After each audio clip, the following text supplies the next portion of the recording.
Sekarang kita sudah masuk ke modul ketiga dengan topik utama adalah spektroskopi reflektansi.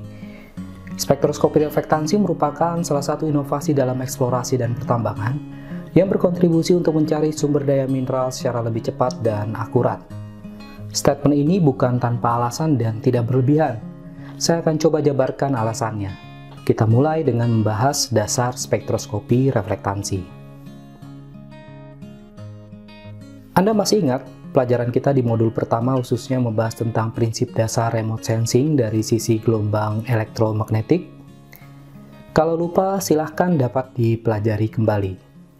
Nah, khusus untuk materi ini, kita akan membahas salah satu bentuk respon interaksi gelombang elektromagnetik dengan objek, yaitu reflektansi, yang umumnya terjadi dalam rentang visible hingga shortwave infrared. Sebagaimana kita ketahui, bahwa pada rentang ini banyak terkait dengan citra optis, baik itu foto udara maupun citra satelit sensor optis. Respon gelombang elektromagnetik yang berinteraksi dengan material pada rentang spektrum ini dapat dimanfaatkan untuk identifikasi jenis material. Dalam kaitannya dengan eksplorasi, kita akan dapat mengidentifikasi jenis mineral atau batuan. Sekali lagi saya ulangi. Prinsip reflektansi dapat digunakan untuk identifikasi jenis mineral atau batuan. Inilah yang menjadi pokok bahasan kita pada modul ketiga ini. Berdasarkan terminologi, spektroskopi adalah ilmu yang mempelajari interaksi energi elektromagnetik dalam bentuk radiasi dengan material. Pada spektroskopi reflektansi, yang dianalisis adalah interaksi reflektansi pada rentang visible hingga shortwave infrared. Setiap material memiliki respon reflektansi yang berbeda, sehingga kita dapat mengidentifikasi bentuk atau pattern dari spektra reflektansi yang dihasilkan. Seperti yang ditunjukkan pada gambar berikut.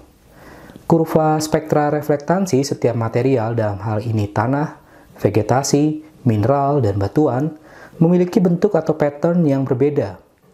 Spektroskopi reflektansi akan melihat secara detail dari bentuk ini, baik dari nilai reflektansinya maupun perilaku absorpsi pada setiap panjang gelombang. Jika ditarik lebih luas, pemanfaatan spektroskopi seperti ditunjukkan pada gambar berikut. Bukan hanya spektroskopi reflektansi saja, ada beberapa bentuk interaksi gelombang elektromagnetik. Misalnya, pada gunung berapi yang dapat meradiasikan termal, panas, khususnya pada daerah kawah. Dalam hal ini kita bisa menggunakan thermal infrared. Kasus lain pada daerah alterasi dan sebaran mineral tertentu yang dapat memiliki reflektansi yang berbeda. Ya, kalau ini kita bisa memanfaatkan spektroskopi reflektansi. Untuk contoh lain, pada beberapa mineral radioaktif memiliki pancaran sinar alfa, beta, dan gamma, yang juga dapat dideteksi oleh beberapa spektroradiometer radioaktif.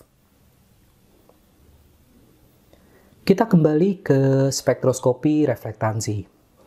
Spektroskopi reflektansi merupakan metode penting dalam mengukur spektra absorpsi dan sifat lainnya dari material. Metode ini adalah pengukuran tanpa kontak langsung dengan objek. Bagaimana spektroskopi reflektansi dapat mengidentifikasi jenis mineral atau batuan? Anda ingat bahwa salah satu definisi dari mineral adalah mempunyai komposisi kimia pada batas-batas tertentu dan mempunyai atom-atom yang tersusun secara teratur.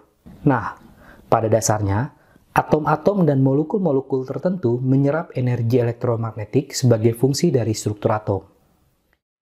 Properti spektral pada rentang visible hingga near infrared disebabkan oleh transisi elektron, sehingga nantinya kita akan temui beberapa unsur yang bertanggung jawab terhadap absorpsi yang terjadi pada rentang panjang gelombang ini. Sedangkan pada rentang shortwave infrared, fitur absorpsi merupakan fungsi dari komposisi mineral, termasuk ikatan kimia dan mineral. Penjelasan ini sebetulnya cukup panjang dan tidak sederhana.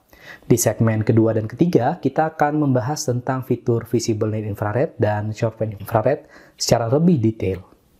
Jika kita melihat lebih rinci dari bentuk atau pattern spektra reflektansi, misalnya dalam hal ini diwakili oleh rentang shortwave infrared agar lebih jelas, beberapa parameter pada respon spektral seperti bentuk absorpsi, posisi minimum, kedalaman absorpsi, reflektansi absolut, dapat digunakan untuk menganalisis informasi fisik material dan properti kimia, seperti unsur mayor dan minor, kelimpahan, kelembapan, ukuran butir, dan lain-lain.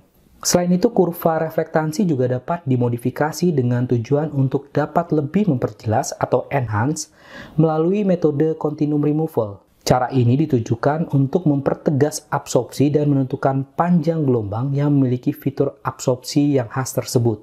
Continuum atau background adalah keseluruhan albedo dari kurva reflektansi, membuat efektif nilai spektral menjadi 100% ketika kurva spektral mendekati nilai continuum. Lalu, bagaimana dengan alat yang dapat digunakan untuk mendapatkan data reflektansi? Setidaknya kita kenal ada radiometer, spektrometer, dan spektroradiometer yang biasa digunakan untuk mengukur energi elektromagnetik, khususnya yang berkaitan dengan cahaya. Anda mungkin dapat mencari tahu sendiri ya definisi masing-masing lebih detail lagi. Spektrometer dan spektroradiometer merupakan instrumen yang dapat digunakan untuk pengukuran pada panjang gelombang tertentu. Dalam kaitannya dengan reflektansi, output dari instrumen ini dapat berbentuk angka atau number reflektansi secara langsung, maupun dalam bentuk image, di mana nilai reflektansi dapat diturunkan melalui pengolahan lanjut.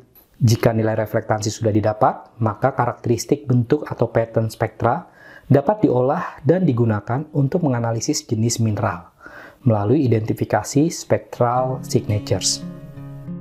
Baik, segmen pertama berakhir di sini. Pada segmen selanjutnya, kita akan membahas dan melihat fitur reflektansi pada masing-masing rentang panjang gelombang elektromagnetik, khususnya pada rentang visible near infrared dan shortwave infrared. Terima kasih.